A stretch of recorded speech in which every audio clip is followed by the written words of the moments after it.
And it's just such a pleasure to be interviewing people and talking to people who are trying to revolutionize the world, who are trying to make the world a better place, rather than interviewing somebody, about why there's so many homeless on the street. Like, I just don't want to talk about why there's so many homeless on the street in London. Like, it's a shame and it's something that we should talk about, but I don't want to base my life around that. It's so Yeah, much of course. nicer just to be talking about banking the unbanked. How can we help people do better? How can we put people on the financial map? That for me is just such a pleasure.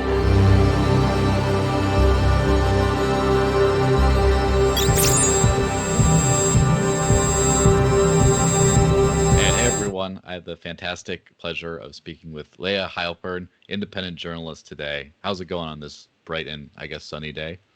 It's good. Thanks so much for having me. So excited to be here. It's super bright and sunny in London where I am. So yeah, it's great. Thanks so much for having me. How are you doing? Pretty good. I mean, breaking stereotypes for London being actually sunny for a change.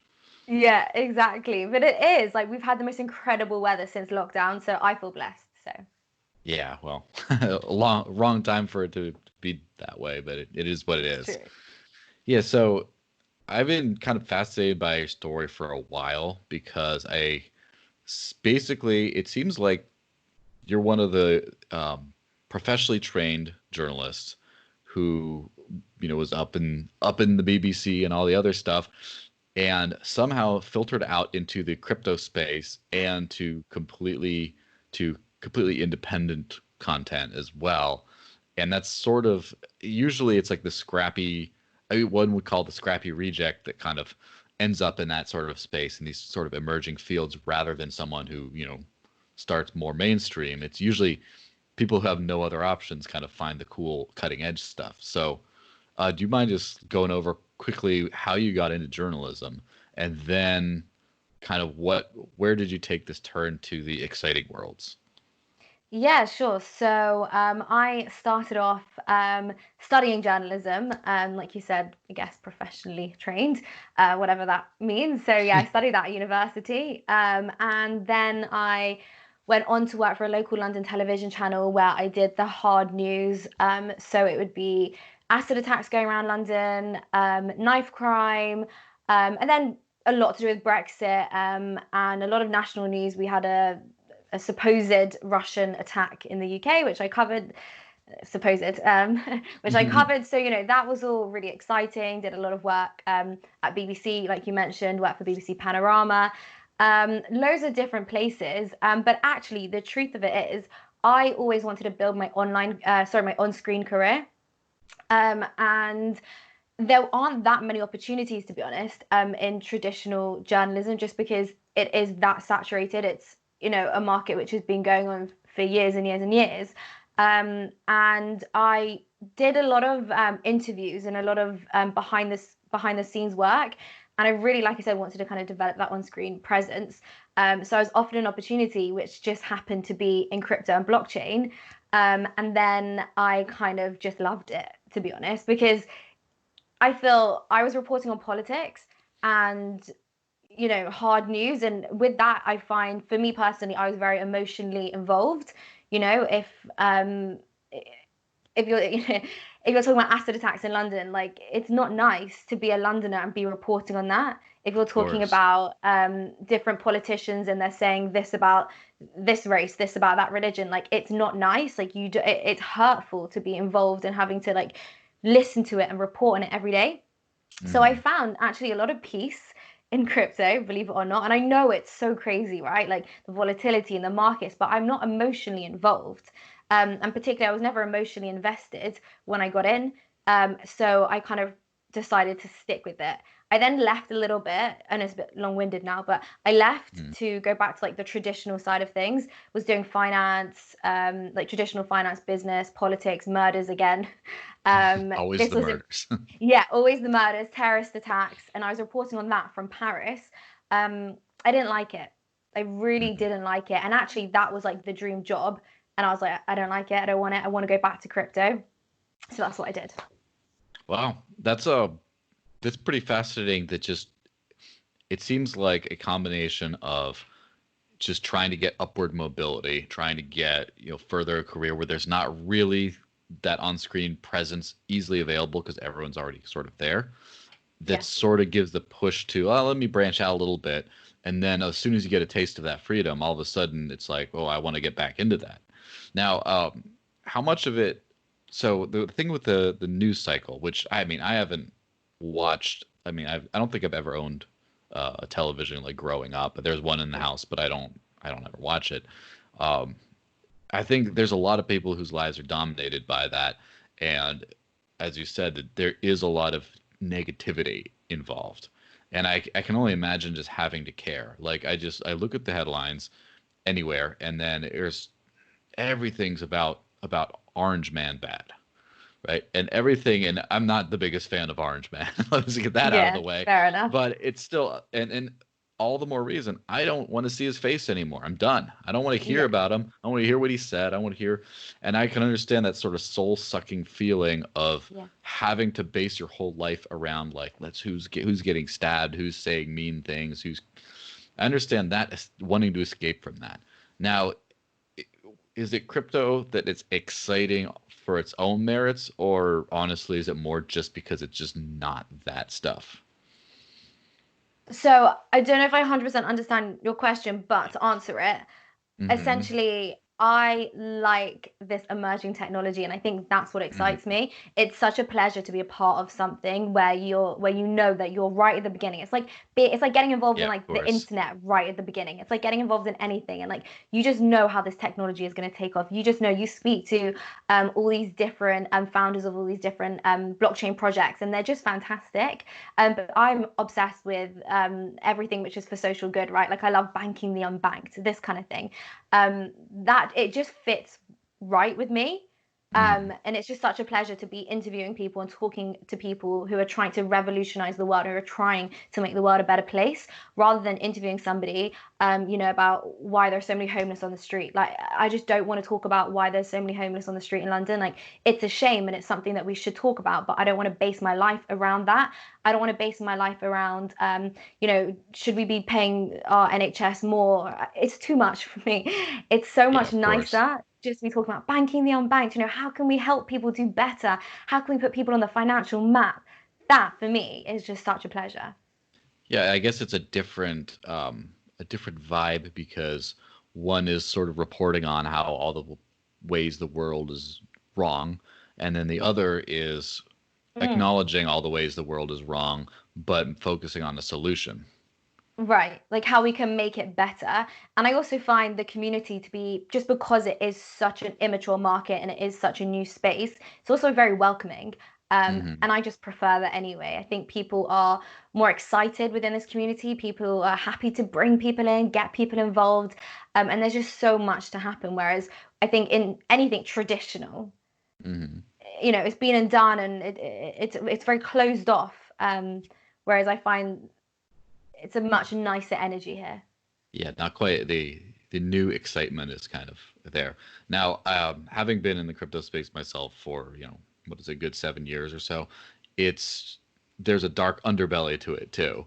Have you have bumped into that? Not as such. I would say the only difference that I've felt is, in all honesty, I find it a lot more of a sexist place than the traditional place, just because it has that kind of like unprofessional, less regulated kind of vibe to it, if that makes sense. Yeah. Particularly when it comes to being taken seriously about your work and the things that you say. I find like I never before coming to crypto, when I started off traditionally, I never experienced any sexism, any kind of unwanted comments in the workplace. But Hmm. then you move into crypto journalism, and I do, just because I think it is, like I said, it's not as regulated, which means, we spoke about this earlier. Is it the crypto Hmm. kind of journalism Wild West? If the Yeah, of markets are the course. Wild West, is reporting on it the Wild West to some extent? Yes. Yeah, it's definitely. I think it's cleaned up significantly, and I mean, I remember it's.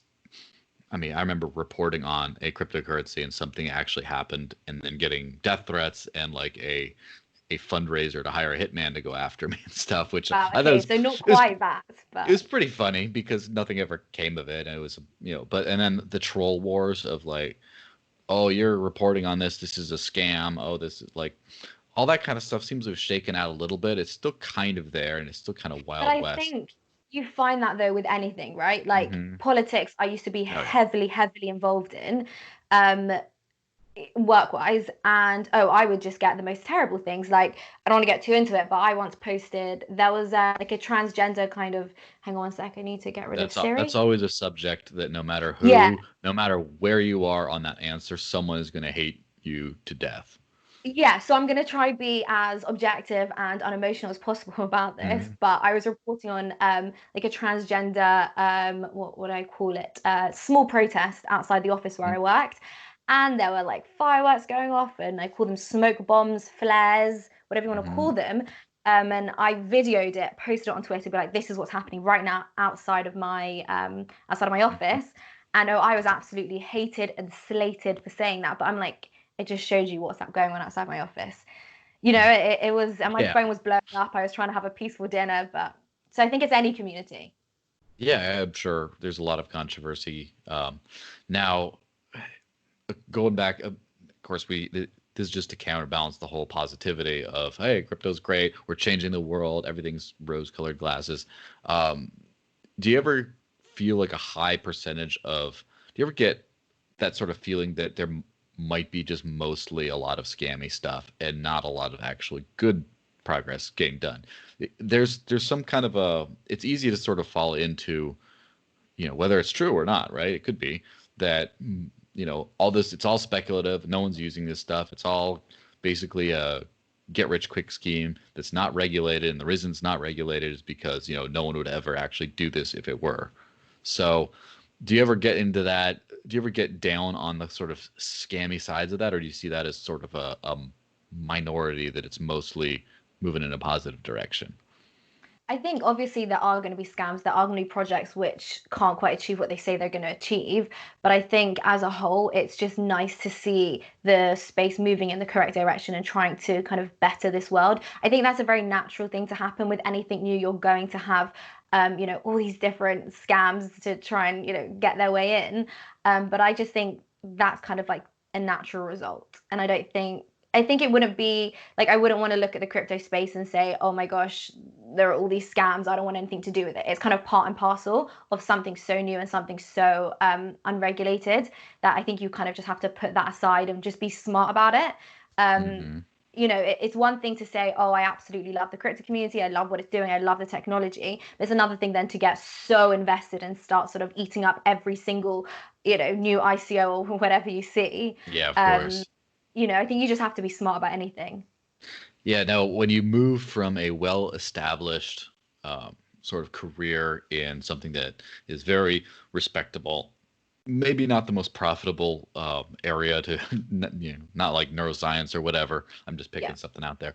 But when you start moving now to a less, what a lot of people might consider a lesser rung of that, like you have the established, professional, respected journalistic world, and then you move to talking about weird open source software and dungeon dwellers and things like that, and black markets maybe, but not in the cool, sexy way of like, the BBC's talking about, the rise in cybercrime or whatever. It's like, no, this is you're just kind of like down in there just talking and not reporting it up to the surface. This whole a lot of people, maybe former friends or colleagues or whatever, might view this as a massive step down. Like, what are you doing? What's going on?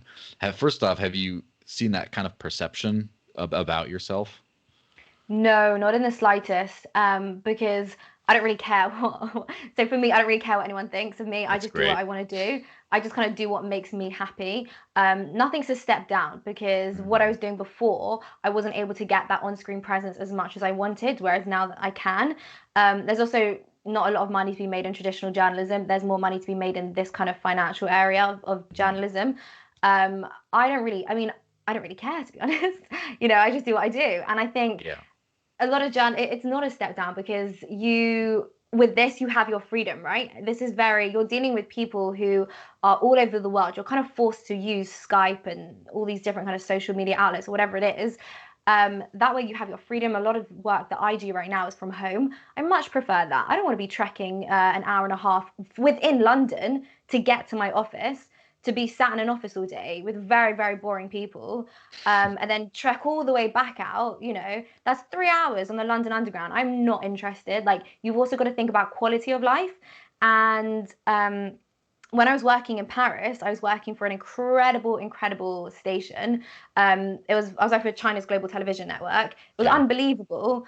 But I had no life, right? So it's one thing to be working extremely hard, but it's another thing to be able to say, okay, I live in Paris. My friends say, when can we come visit you? Oh, I don't know, because like there could be breaking news and then I have to report on it. I was the only correspondent in Paris, and I felt like I had like a ball and chain around my neck, and I couldn't leave. I couldn't stay. I couldn't, you can't go out on a Friday night and blow off some steam because there could be a terrorist attack on Saturday morning. So you need to be in the office, and there's nobody else to lean on. You have to do that. Whereas with this, there's so much freedom, right? And Yeah. people are in so many different time zones. You can do what you want when you want, and I much prefer that. Yeah, I mean, with the crypto space, it's less so. There is still that little bit of a breaking news angle. I still remember in my Cointelegraph Yeah, days obviously. when I kind of broke the news of Craig Wright coming out as Satoshi, or allegedly. It was like 5 in the morning, and I just like get up and just write something, and it goes crazy because you have to jump on it right then. But generally speaking, because of the different pace of content, um, because the content of the content is more, I guess, discerning and valuable, I would say, it's less played.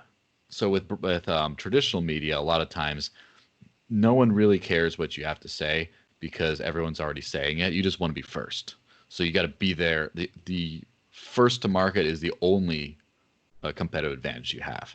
So you just have to be on that other. But in the crypto space, you can take a day, take a week, sometimes even to analyze some news and put it out there in a thoughtful way.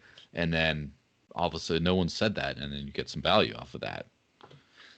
So what do you mentioned that it's more profitable to actually be in the crypto space, and is that something that's kind of across the board, do you think, or is that just something because of your unique and rare talents as someone who actually does this stuff professionally, from a realistic background, who speaks well on camera, all of that?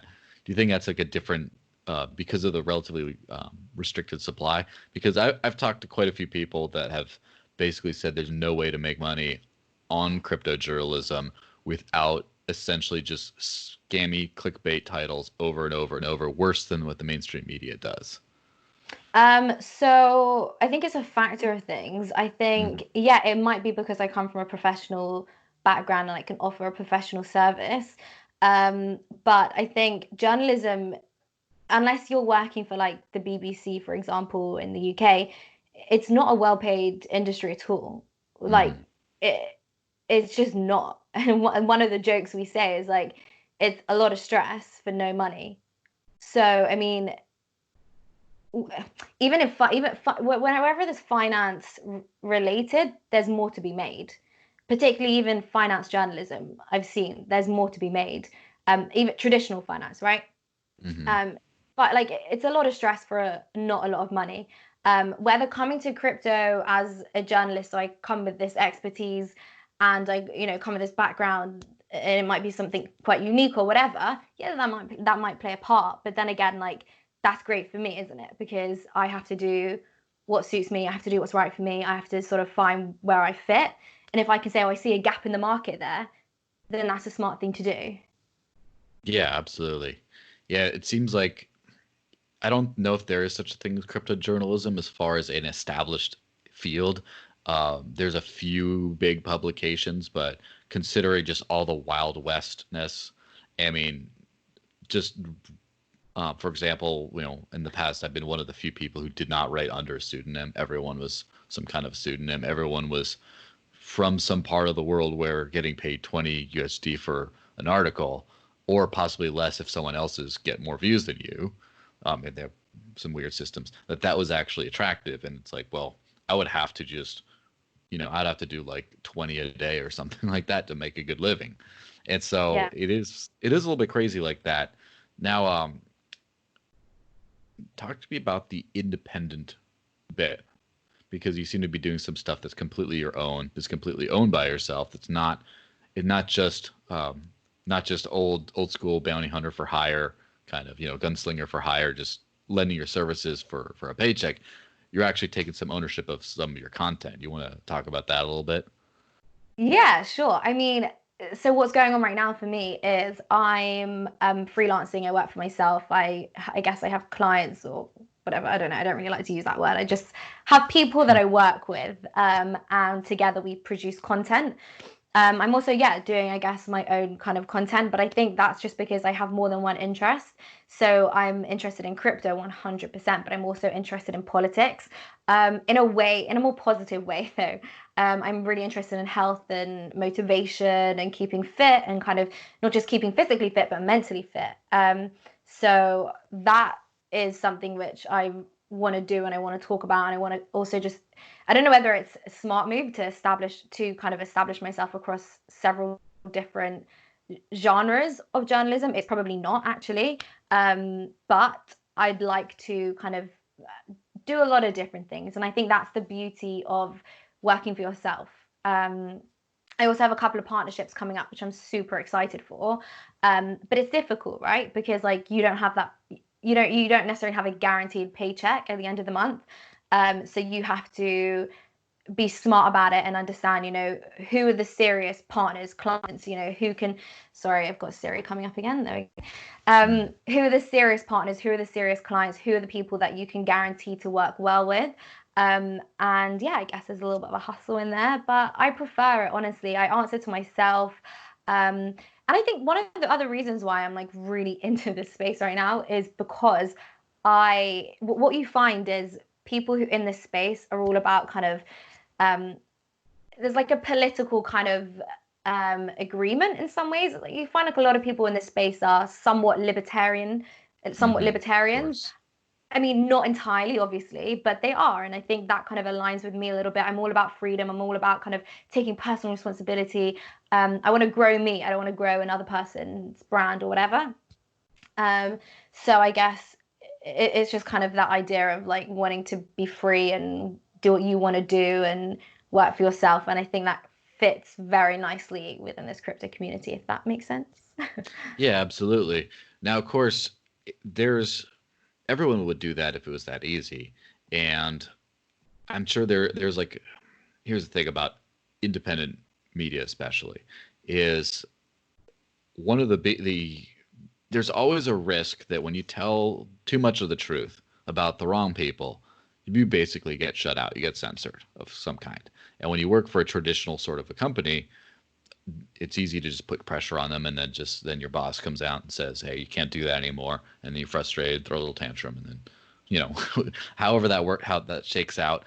When you're on your own, you don't really have that. But do you still think that there's any reasonable risk of censorship, whether it be in a financial way or just kind of shutting down, being deplatformed? Because I'm sure you've seen the I don't know if you've seen the YouTube purge, the crypto Yeah. purge of YouTube. A lot of content creators are getting shut down over who knows what reason. So I don't know. What do you think about that? Is it what do you think about the risks of still being censored despite being running independently? Yeah, I mean, you can definitely be censored, right? So we've seen what's happened with, I think it was BTC sessions. We've seen what's happened with Tone Vays and a couple of other people that were being censored. Yeah, but to be honest, that's not just crypto, right? Like that's across the board. And I can tell you that as somebody who's worked across the board. There are so many different leanings. If you don't go with that political leaning, you're going to get censored, even on Twitter, right? Like you Of see what happens course. on Twitter. And I'm not talking crypto, I'm talking politics or just ideas or just sort of saying the wrong thing, yeah, you get censored. And I think that's life, right? And then we need to think, well, that's life right now. So what do we do? Do we build alternatives whereby we have complete free speech, which people are trying to do? But then you also have like people like YouTube and Twitter, they have the monopoly of the market. So I think people like you and I need to kind of figure out, what do we want to do? Do we want to keep giving our time to these platforms which deplatform us? Or do we want to go to other places? I mean, I was interviewing a guy the other day about Uptrend. That's a social media platform whereby, you know, you can actually, you get paid for your attention, right? It's free, completely free in terms of, free speech. There's no censorship there. So that's a decision we have to make because people have made these alternatives for us. So what are we going to do, you know? But I mean, any form of censorship, in my opinion, is disgraceful, but because I'm all about Yeah. free speech. Yeah, absolutely. And um, that was, the reference death threats I got back in the day um, were a pressure to try to get the publication to rescind the article, even though it was true, and they ultimately did not, which is great. Um, but that's the other thing is I think that censorship resistant media, and of course, for example, I am on Uptrend. I do use it a lot. Um, it's something that is a very difficult thing to get exactly right. And it's sort of thing like, and this comes from years in the industry when you actually dig deep. Not much changes as far as your initial understanding is as far as it just becomes much deeper and more complex. And so, for example, cryptocurrencies can't be censored. Yeah, that's great. And then you learn over time that's kind of still true, but it very much can still be censored. For example, if 80% of Bitcoin's hashing power is located in China from a few big large pools, it becomes very difficult to imagine that's completely censorship resistant.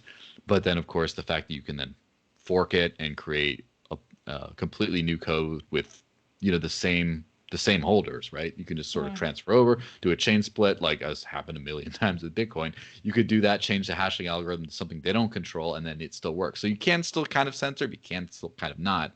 And that's a friend of mine.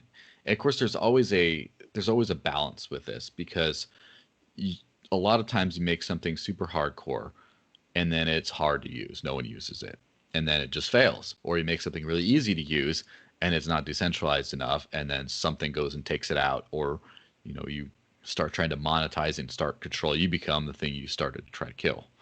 And so, first off, do you think a lot of these platforms? Do you use a lot of these decentralized platforms for content? I don't, but Yeah.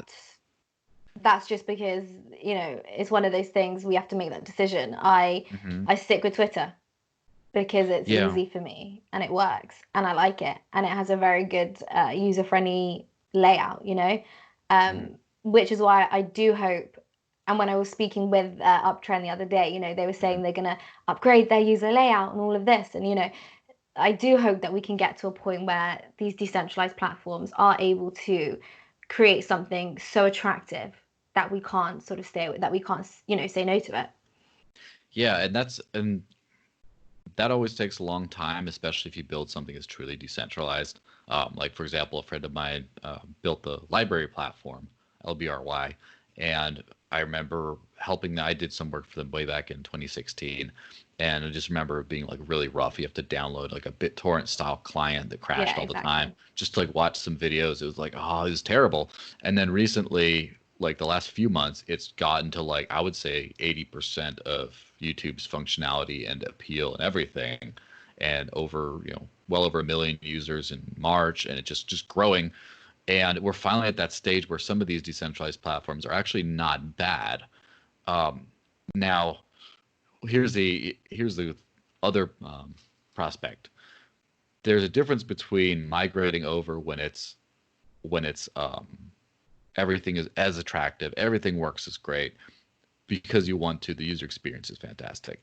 And then there's the other migration, which is you cannot use the old platforms for whatever reason. For example, you get deplatformed. And it seems to be a lot easier. YouTube seems to be a lot more draconian than Twitter because I would say they're much more focused on curating a specific kind of content. And so therefore if you're outside of things, they just don't, man, you get demonetized. Or whereas Twitter, you can basically say what you want and do what you want. I mean, there's porn on there, for crying out loud. You can do whatever you want Yeah, there is. Yeah. as long as you don't cross a few key lines.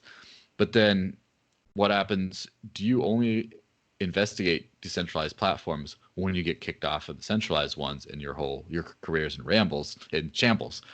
or do you start trying to make that transition ahead of time and then just sort of keep it as a backup, or do you just lean into the decentralized world first and foremost, and then kind of deal with it being a ghost town for a while and difficult to use, and just hope it grows into its shoes, sort of. Well, I think it depends what you want, right? Like, I think it depends what your goal is and why you're using the platform. If your goal Hmm. is to spew all sorts of stuff, which the I'm not going to call it rubbish because it may not be, just stuff which traditional outlets don't like, then you have no option. Then you go on there. If your goal is to build yourself and try and get more followers or whatever it is and build your brand, then you really need to be on the mainstream social media platforms. It is kind of just dependent on you and what you want for it. If you want to make money from you for your attention, then go on something like Uptrend. You've got to do whatever suits you. I don't think there's a right or wrong answer. Um, if you're looking at the right answer, because free speech is just that important, then you need to decide, well, I'm going to boycott that place just because they ban people. You have to just decide what is in line with what you want to achieve, basically. Yeah, absolutely. So with this whole space and this crazy whirlwind journey of a few years, what has been the biggest challenge in trying to be in the crypto space compared to the old world? What's the biggest kind of like the biggest hurdle you've had to sort of overcome, or possibly are still overcoming? Yeah, of course. I mean, I would just say it's just getting to grips with everything, right? Like at the end of the day, it's so technical and it's so new. And I know for a fact that not everybody know, like there's a lot of people that don't know everything and it's very, very difficult. And I've interviewed a lot of experts in the field and even they don't know everything. And even Hmm. journalists, expert journalists, they don't know everything. We're all kind of learning together. I remember I used to work at a company and one of the editors there said to me, I'm still trying to figure out what's proof of stake versus proof of work. And I think people are still trying to figure everything. You raise your eyebrows. Well, how do you not know that? But I mean, Yeah. not everybody knows everything. And it's interesting because different people are experts in different things. So a friend of mine who's an expert in cybersecurity, I wanted to ask him something about margin trading the other day and derivatives and all this. And he's like, do you know what, Layah, like, just don't go to me for this because I don't know. Yeah. And so I think it's kind of getting to grips with the technicalities of everything because you can understand the vibe of the space and what's going on. And, you understand the prices and everything. But it's just understanding the intricacies and being able to look at a project and being able to understand, okay, this might look good on the outside, but what's going on with their token, is that actually any good? You need to understand these things, and I think that's sort of the hardest thing. But I mean, it's great. I'm happy to learn more and more every day. Yeah, the devil's definitely the details, and I, Yeah. as a pretty much of a non-coder myself, Yeah. they always have this kind of feeling of inferiority in parts of the space where it's just like, oh, you don't know anything. It's like you don't even speak the language, and Yeah, but they don't know I everything. That's the thing. Not yes, everybody knows everything. Trust me. I've well spoken to a that lot of people and they don't. that's the other thing is technical knowledge can be very granular and very specific. And there's most people, and I would say most experts, including people who have actually written the code themselves, don't know anything as far as like the grasp of the space. And I'm not like, for example, how many people have a read on what the average number of daily transactions are on these major networks? Like how many Mm. kind of come out there? And it's you don't need to be technical to know that. You just go to some place like BitInfo charts and it just shows you what's the average and median transaction value. So is it a ton of little micropayments flying across there? Is it a bunch of big transfers? Is there like, you know, what's the makeup there? Is the hash rate of a particular coin, if it's mined, going up or down? What's the coin distribution like? Is it like one party owns 30% of the token, or is it, how do you, like, for example, what was it, a year or so ago, I believe Litecoin, one one entity moved about like 60% of the supply of Litecoin, which is probably a large exchange. So it was probably individually owned to a certain extent, but most of it was on a single exchange, just reconsolidating their inputs and such. There's a lot of things that people with the technical knowledge to be able to know this just still don't know. And there's a Yeah. lot of, for example, there's a lot of great technical ideas that people put out there that just don't play out in the real world. And one thing I noticed that is, and it, as someone who's not in this field, but I am kind of in the field of normal people to a certain extent. I'm a very strange person in some ways, but I could We speak all to, are. It's okay. yes. And there's, people don't know anything about user experience, Yeah, and that's one, uh, many years ago, I embarked on a experiment I still live to this day, which is to live entirely off of cryptocurrency with no bank. I remember. Yeah. And it's not for, some hardcore, oh, I want to feel like I'm better than anyone else. And it's not for, um, it's not for bragging rights, not for any of that. It's an experiment to see if this, it's research. It's just literally a research project, for which I am the guinea pig of, does this work? How does, what are my actual pain points? Until it's your life, if it's a new experiment, it's like it's easy to sort of be excited about it still. Oh yeah, this is fun. We're going camping.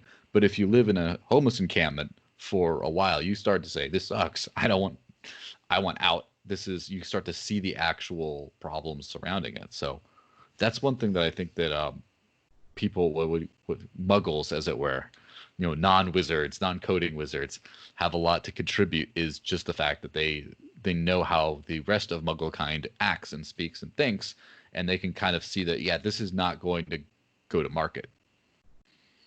No, absolutely. I totally agree with you.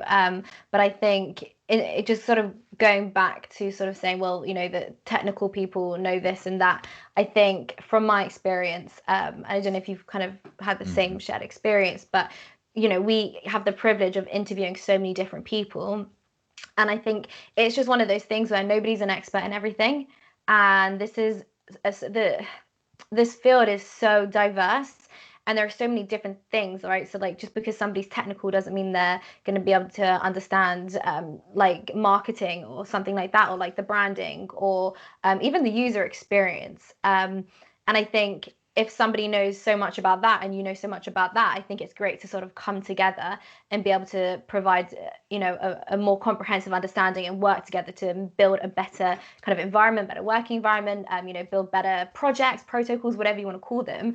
um, I think it offers that. So for me personally, I would never be kind of threatened or uncomfortable or intimidated, by somebody who says, "Oh, I'm a coder. What do you do?" And I'm like, "Well, I'm a journalist, so we also offer, something different and something just. We also offer equally enough value for what we do. So I think everybody has some kind of added value that they can offer.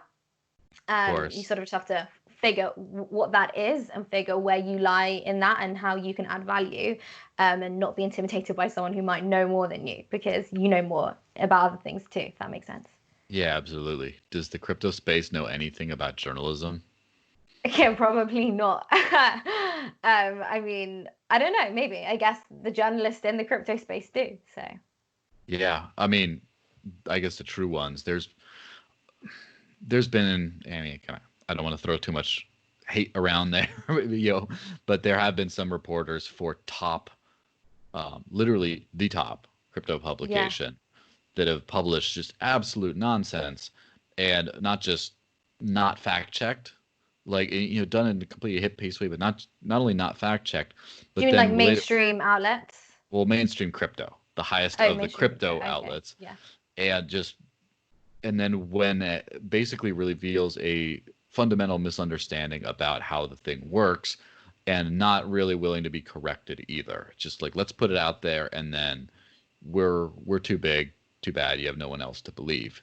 And kind of like the peaks of the fake news, in, well, the old school news, where you have people publishing all kinds of nonsense that then you fact check. And for example, during the most, recent negative headline season, as I would call the crisis, you have a lot of people reusing footage from, say, Italian hospitals to show American hospitals, and just using that to, I guess, get an emotional response of like, oh, look, this is what's going on next to you, and it's actually not. It's, even though you didn't say this is in it, you're talking about it and you show it, and don't just say stock footage from Italy or whatever.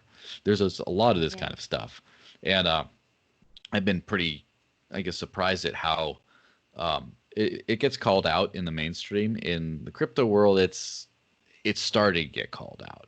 But for a Yeah. while, if you had a prominent crypto publication, if you're one of the few reporters out there who just did this for a living, you kind of got to say what you wanted, and people would believe you. And the people who didn't would just be trolls and haters anyway. And it just now it's starting to shift a little bit.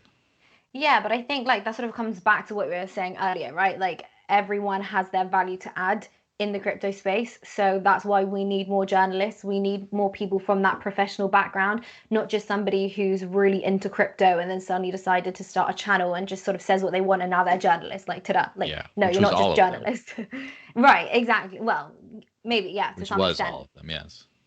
To some extent, I mean, I won't comment on that, but I think that, that is why people who come from a traditional background, I think it's so important because I think Siri coming up again, get rid of Siri. Mhm. Because I think, like for me anyway, I've just had it drilled into me, be objective, check your facts. Like it's like the most terrifying thing. And even, which is really interesting, I was always told never give your questions to your interviewee first, right? Mhm. That's what I was always told because if you think about what is journalism at its like core, journalism is like for the people, by the people. Well, that's democracy, but they go hand in hand, right? So journalism is supposed to be sort of holding the government to account. So you're going to go interview a politician. You do not give him your questions beforehand or give her your questions beforehand, because you want to really be able to scrutinize them and stuff like that. But then in the crypto space, I was kind of told, no, do give your questions beforehand because we want to educate people. We're not trying to catch people out. We're trying to speak to experts so we can educate them. So I think coming into the space, like you do need that like professional background and know how to Mhm. fact check and stuff like that. But at the same time, journalism is going to be different in the crypto space at the same time because it has that added kind of educational value. Yeah, exactly. And yeah, It's like a technical education rather than a let's find some truth. Let's gotcha people. yeah, exactly, 100%.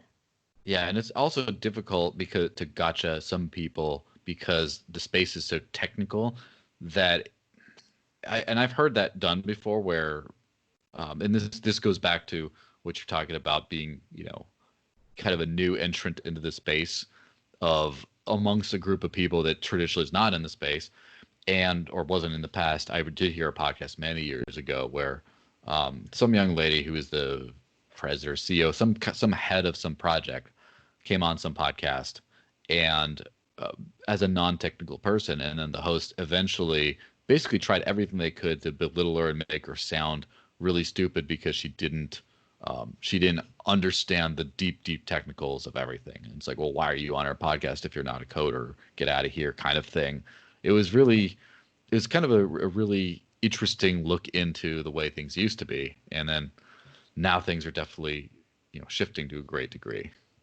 No, 100%. But to be honest, like I wouldn't even say that's just crypto. That's just a really shitty person, if I can sort of swear. Yeah, with That's just with a probably the number one podcast at that time. Again, this all these experiences. It's so fun to see this evolve before our eyes, and I'm sure that might me. I'm of course speaking for myself here, but I'm sure that that's something you might also kind of take into account when it's just everything is. It's just not. It's like getting to see like a baby grow up. It's almost like you it just is. see this thing that just before you know it, it's not doing that bad thing anymore. It's on to some greater evolution right here. No, and I think you're 100% right. Particularly because I joined the space like a year and a half ago, nearly 2 years ago. Mhm. And when I joined, there weren't that many kind of TV news outlets dedicating themselves to crypto. Now there are. So it's kind of coming with that professionalism, and those people are professional journalists. So yeah, absolutely. You're just sort of seeing it grow. What's the thing? What's the thing in the space that excites you the very most? This is what one could call chill hour, I guess. But obviously we talked about being excited in the space. There's got to be one thing that just Yeah, comes to mind that just you're yeah. just like crazy about talking about. Just like blockchain for social good. Like I'm just obsessed. Like I'm just like I don't want to, like, I don't want to sound fluffy, but sort of like Hmm. professionalism aside, like I'm a very fluffy person. Like I Yeah. love sort of happiness and, helping people and all Hmm. this fluffy stuff. So, if I can see, I'm also like really into tech, so I've always been really into it. So if I can see the two things that I love come together, then I just think it's amazing. Like I remember I did a story on how blockchain is being used to track down sex traffickers. Blew my mind. Love that. Like how can you not love that? Does that make Hmm. sense? Like I Yeah, just think like absolutely. I think that's incredible. This amazing new technology being used to tackle something which has just gone on for way too long. I also love what Acorn's doing, like Hmm. that's just fantastic. So anything which is for social good. I love the whole banking the unbanked. You don't need a bank account. You can just have your phone. Everyone's got a phone. I think it's great. Yeah, I mean that's kind of cuts to the heart of why the space is exciting is because Exactly. people always want to do. I would there's a few bad apple. I would say most of humanity generally wants to do good, and maybe that's an optimist in me. But I would say, having dealt with some really bad people, I would say that there's a lot of like, there's a very few really great people. But as far as like the rest of the people who are kind of middle of the road, they mostly want to do good. They would go out of their way a little bit. If it doesn't increase Yeah. them too much, they will still go out of their way a little bit to do good.